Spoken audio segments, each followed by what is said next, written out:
Ladies and gentlemen, this is Big Ray's Wrestling Show. If you don't know me, I am the Mark of the Master, the man of the plan. Big Ray here to stay to talk some wrestling today. We are talking WrestleMania 30. I am joined by my brother, my best friend, Jonathan. John, you can follow him. He's a knowledgeable, passionate wrestling fan at Sergio Noa. At Sergio Noa on Twitter. You can follow me at Big Ray Show. Follow OneWrestling.com at One Wrestling. And guys, every single Friday, check out the Can-Am Wrestling Show with my Can-Am brother from the North, Mr. Andre Corbeil. And of course, follow the legendary Bill Apter. Now, I was going to call you Andre. I'm so used to doing shows with Andre. John, give me your overall feeling of the entire show in comparison with last year. First of all, last year was a complete dud in my book. This show was the card itself was pretty good, and I can't complain. I'm very satisfied with the way the show went this year. I got to be honest with you, and it actually started off with a very impressive pre-show, which could have easily been on the main card. We had the Usos versus the Real Americans versus Los Matadores versus Ryback. Now, the end of the match, we had a combo flying headbutt, and splash. Cesaro actually gets pinned by the Usos, and what happens after that?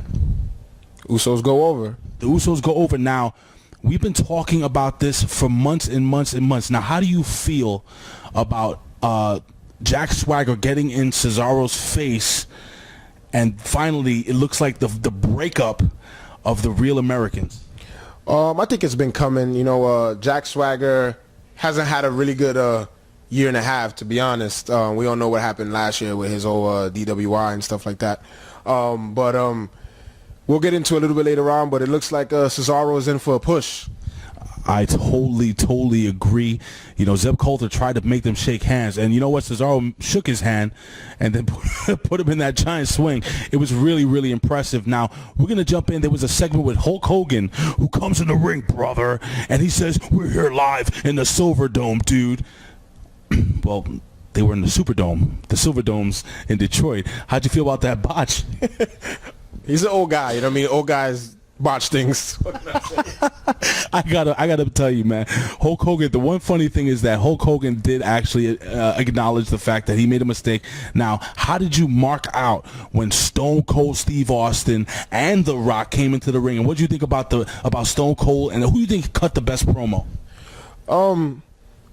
When it comes to cutting promos, I think there's no one better than The Rock.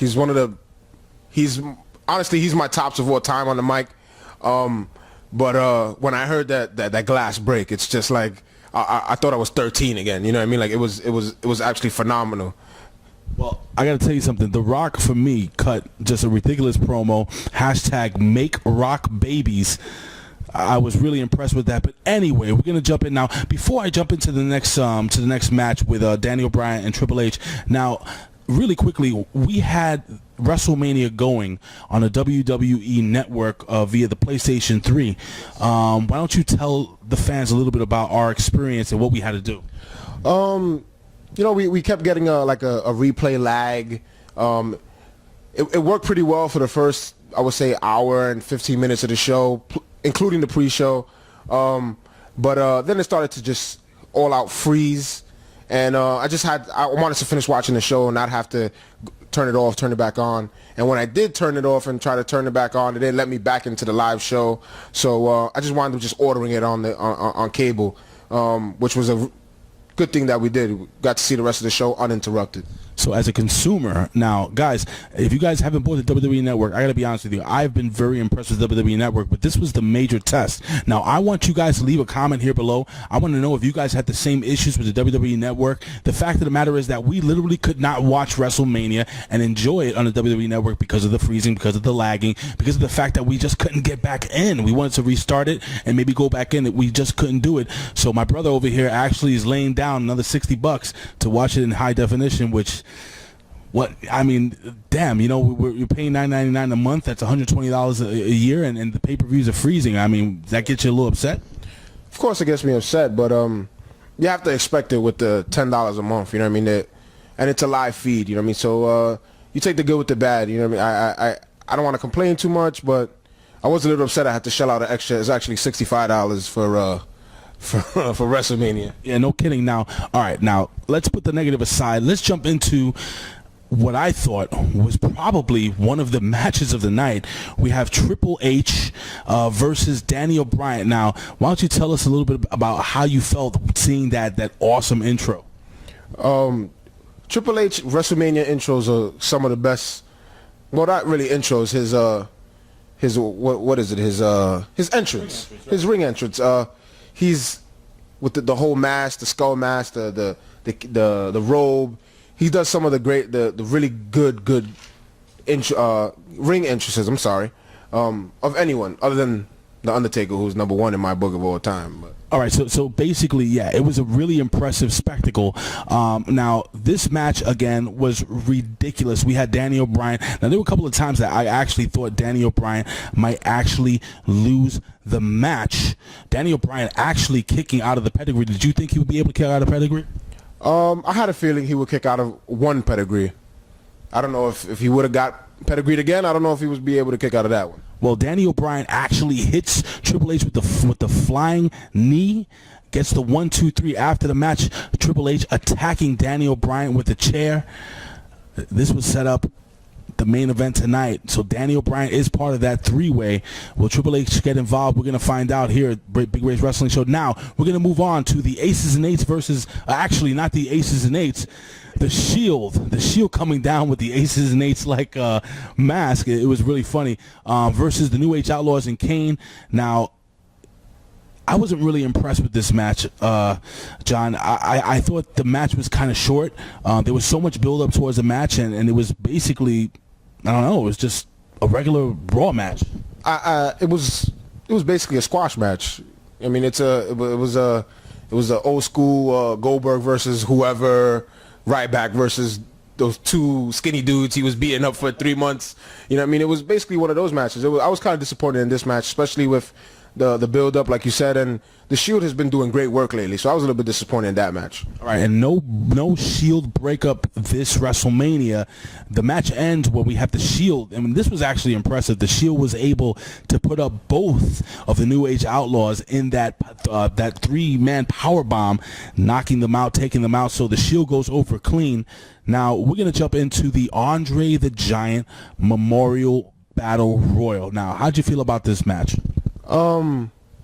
I like the match, honestly. If it's an annual thing, maybe in a year or two it'll start being a little just blasé. But for the first time, I liked it. I enjoyed it. A lot of big names were in it. A lot of people that wouldn't usually be on WrestleMania get a chance to be on WrestleMania. So it's pretty good for the locker room. All right, now I actually picked Dolph Ziggler to win, which he didn't. He had a very good showing. But there was a point in the match where we had Kofi Kingston. Now, Kofi Kingston is the king of big spots and, I guess, over-the-top battle royals, mostly the Royal Rumble. Now, this guy got thrown literally out of the ring, and he landed on the steps on his back, but his feet, well, why don't you tell the fans? Actually, he lands his back on the floor, and his feet hit the steps. So technically, his feet never touched the floor. He's still in the match. I mean, I got to tell you something. Watching that live was ridiculous, guys. It was one of the best spots I've ever seen. I couldn't believe it. I mean, literally, Kofi Kingston was amazing in this match, but he was eventually eliminated. Now, we had Antonio Cesaro and the Big Show. Those were the two last men in the ring. Now, why don't you tell us what happened and how astounded you were by the strength of Antonio Cesaro? Like I alluded to before, Antonio Cesaro actually wins the Andre the Giant Memorial Battle Royal, picks up the Big Show, and doesn't just throw him all out of the ring over the top rope. He literally guides him over the top rope so he doesn't hurt himself. That's what it looked like to me. A little bit reminiscent of Hulk versus Andre the Giant in their WrestleMania match. I got to tell you something. I was ridiculously impressed with Antonio Cesaro showing, and Antonio Cesaro has been made. I think this match helped make Antonio Cesaro. Antonio Cesaro will be at a different level, and I'm really looking forward to seeing this guy. Let me tell you something. I was watching the Hall of Fame induction ceremony on the WWE Network the night before, and he had one of the loudest pops when he walked in to the place where they were having the event. Why do you think people like Antonio Cesaro so much? One, it's the swing. People love the swing. It's a feat of strength, and people starting to not just like the wrestlers that are faces. They're liking wrestlers who can really wrestle now, and he's one of those. I agree 1,000%. Really good point, John. So now we're going to jump into Bray Wyatt versus John Cena. Now, I got to tell you, I was actually a little disappointed. Now, really cool, before the match, we had a live band actually playing Bray Wyatt into the match. And, you know, John Cena actually kicked out his sister Abigail, and he actually gave John Cena a chair and you know, trying to become that monster, you know what I'm saying, like trying to coax John Cena into to finding his dark side, which John Cena didn't. And John Cena eventually hits the attitude adjustment for the 1, 2, 3. So John Cena goes over. Now, John, you know how I feel about this. Now, you know, do you think there's a chance now that, look, let's be honest here, a lot of people that have faced John Cena over the last couple of years, Damian Sandow, Dolph Ziggler, so on and so forth, these guys face John Cena, they lose in a big match, and then what happens? They basically get buried.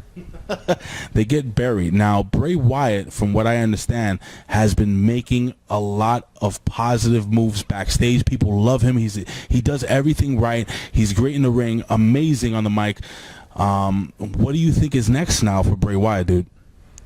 I'm not too sure. They already did the thing with the Shield, and I don't see anything. I personally can't picture anything right now. Well, I gotta be honest. I was actually shocked.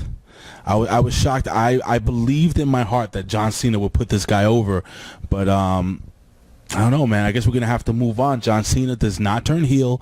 John Cena does win the match cleanly. And I don't remember.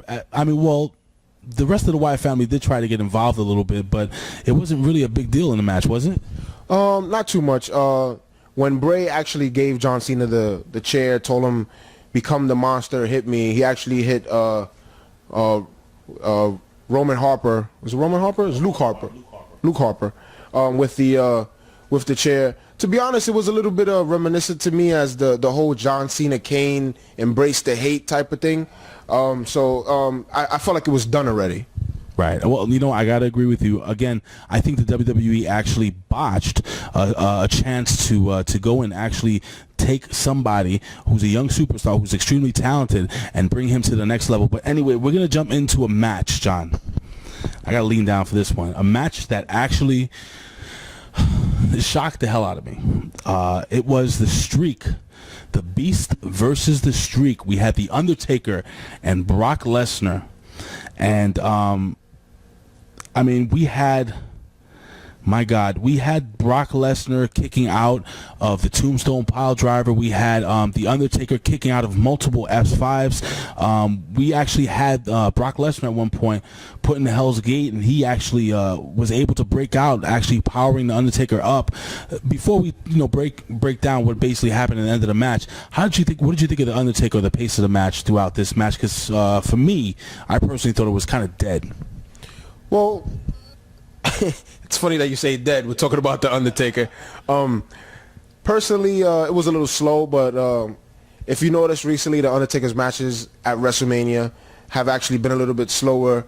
His competition is usually the one who's a little bit more upbeat and faster to keep the pace going. But Brock Lesnar's not one of those guys, so it was a little bit slow. To me, it was kind of brutal, to be honest. It was a lot of striking and things like that. It wasn't too many wrestling moves. So basically, it was a slow pace match. Now, okay, so basically, at the end of the match, John, and I'm really, I can't emphasize the fact that I was shocked. Now, they had exchanged Kimura locks, and long story short, Brock Lesnar, again, after kicking out of the Tombstone, the Undertaker went up for his old school move where he grabs the arm and he goes to walk the ropes. And the Undertaker Brock Lesnar actually pulls the Undertaker off the top of the rope, puts him in the F5, a poorly executed F5, if I may. Do you agree? Yeah, definitely. Okay, so he puts him in the F5, and the referee counts 1, 2, 3.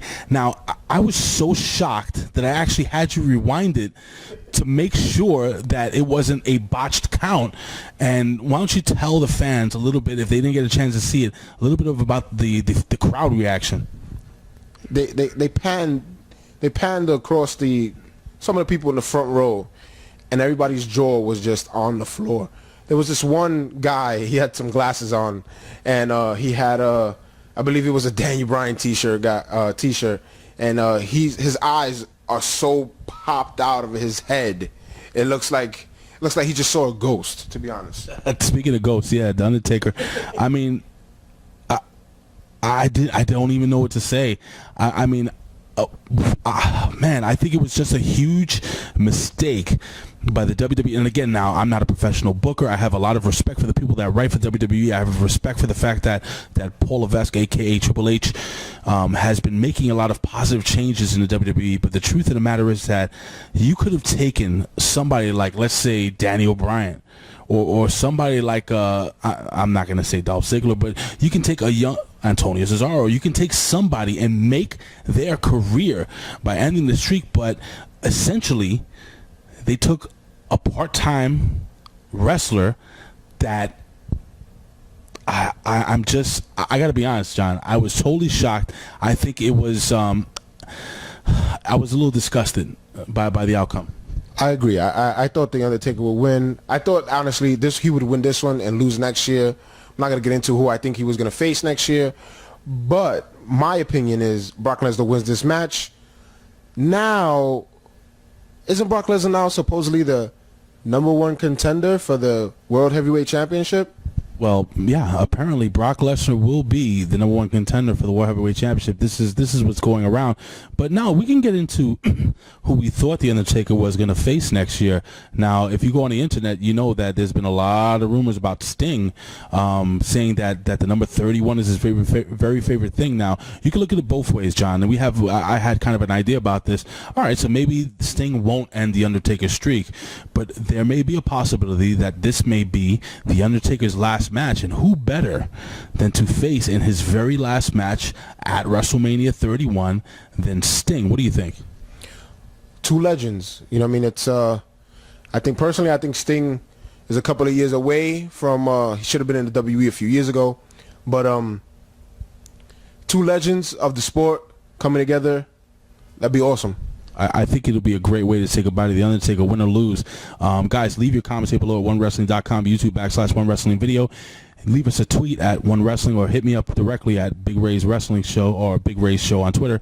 Now, we're going to jump into, really quickly, I'm going to go over this real fast because I always call this, and with all due respect to your ladies out there, the bathroom break match, the Divas match, which was it was all over the place. And somehow AJ Lee was able to overcome the odds of facing like 75 different divas, and she was able to submit Trinity. Who do you think should have won if you were booking the match, and where would you have liked to see that belt land? Personally, I would have liked to see it on Trinity. She's one, I would say, top 3 in the Divas division technically. She's the most athletic without that RVD style split leg moonsault that she does now as a finisher. You don't see divas do that. Last diva to do that was put into the Hall of Fame the other night. Yeah, no, I agree with you, man. I really like her a lot. I really think the WWE should actually let Natalya, Natty Neidhart, actually hold that belt just for a little while. AJ Lee, though, is the longest reigning Divas champion of all time. Now, remember, this is the Divas title, not the women's title. If we're talking about women's championship, I mean, Lita had a longer reign. Did she? No, it wasn't Lita. Trish Stratus had a longer reign, but the longest reigning women's champion was, of course, the fabulous Moolah. She held that belt well over 20 years in a row before she lost it to Wendy Richter. Now, we're going to jump into the main event of the evening. Randy Orton versus Batista versus Daniel Bryan. Yes, yes, yes. Now, Triple H and Stephanie come to the ring. Now, what did you think in your mind when Triple H and Stephanie actually made their way to the ring? What do you think would happen? I thought it was just the routine screw job. You know what I mean? This would have been known to happen lately to Daniel Bryan. So I thought it was just another routine screw job. Well, Daniel Bryan, and this was great. I love the way they booked this match where Triple H comes down to the ring, and then he pulls the referee out, basically, and he brings his own referee, Mr. Armstrong, the guy that got paid off by Triple H before. Now Armstrong gets taken out. He gets kicked in the face and knocked outside the ring. Now, as Triple H and Stephanie are trying to pick him up and help him out, Daniel Bryan hits him with a suicide dive, taking them out, and they're actually escorted out of the ring. At this point, what did you think of Daniel Bryan's chances, even though his shoulder was injured? They were pretty good. After, actually, I don't want to leave this out. After his suicide dive, Stephanie sprains her ankle or hurts her ankle. Triple H sees that, gets up, goes under the ring. You know what's coming out of there. Comes out with the sledgehammer. But he doesn't get to use it. He gets hit by Daniel Bryan. Daniel Bryan picks up the sledgehammer right into the chops of Triple H. And then they get escorted out of it. No, absolutely. Almost, how could you forget about the sledgehammer? Now, Daniel Bryan using Triple H's own sledgehammer against him. Now, one of the biggest spots of the match, Batista and Randy Orton at this point started working almost as a team together, and they actually cleared the table, the two tables, the Spanish announce table and the American announce table, or the English announce table, whatever you want to call it. And they cleared those tables. They didn't clear it well enough. Let's tell them what happened. Well, this move was actually, I thought it was amazing. It was a Batista bomb into, I would say, a kind of inverted RKO. So Daniel Bryan's getting power bombed. RKO comes down. Randy Orton goes through the table and lands on a monitor on the floor. Actually, when they replay it, you can see his back just bend over that metal monitor. And the monitor actually is a little crushed. So he's in a lot of pain. Like, I cringed when I saw it. Well, I got to tell you, man, yes. And also, if you looked at the replay, you could see that Orton had the kind of like the outline of the monitor in his back, and it was bleeding. Could have gotten really well. And again, we don't know if he's seriously injured, but he could have been permanently disabled, I guess you could say. Now, let's go to the finish of the match, John. There was so basically Batista hits the Batista bomb on Randy Orton. Randy Orton rolls out of the ring, and out of nowhere, Daniel Bryan hits the flying knee. And what happens? He puts him in the yes lock, and Batista taps out. Randy Orton, new WWE heavyweight champion of the world. Well, not Randy Orton, but Daniel Bryan. Did I say Randy Orton? Yes, you did. Daniel Bryan. Well, which you said the flying knee. I like to call it the yes knee. The yes knee. Ladies and gentlemen, hashtag that yes knee. The yes knee to the face of Batista, knocking him out, putting him down. He taps out to the yes lock after the yes knee. I got to tell you something, man. This was the first time in a long time since SummerSlam that I actually I stood up. I jumped up. I mean, we actually high-fived each other with a couple other people here watching the show with us.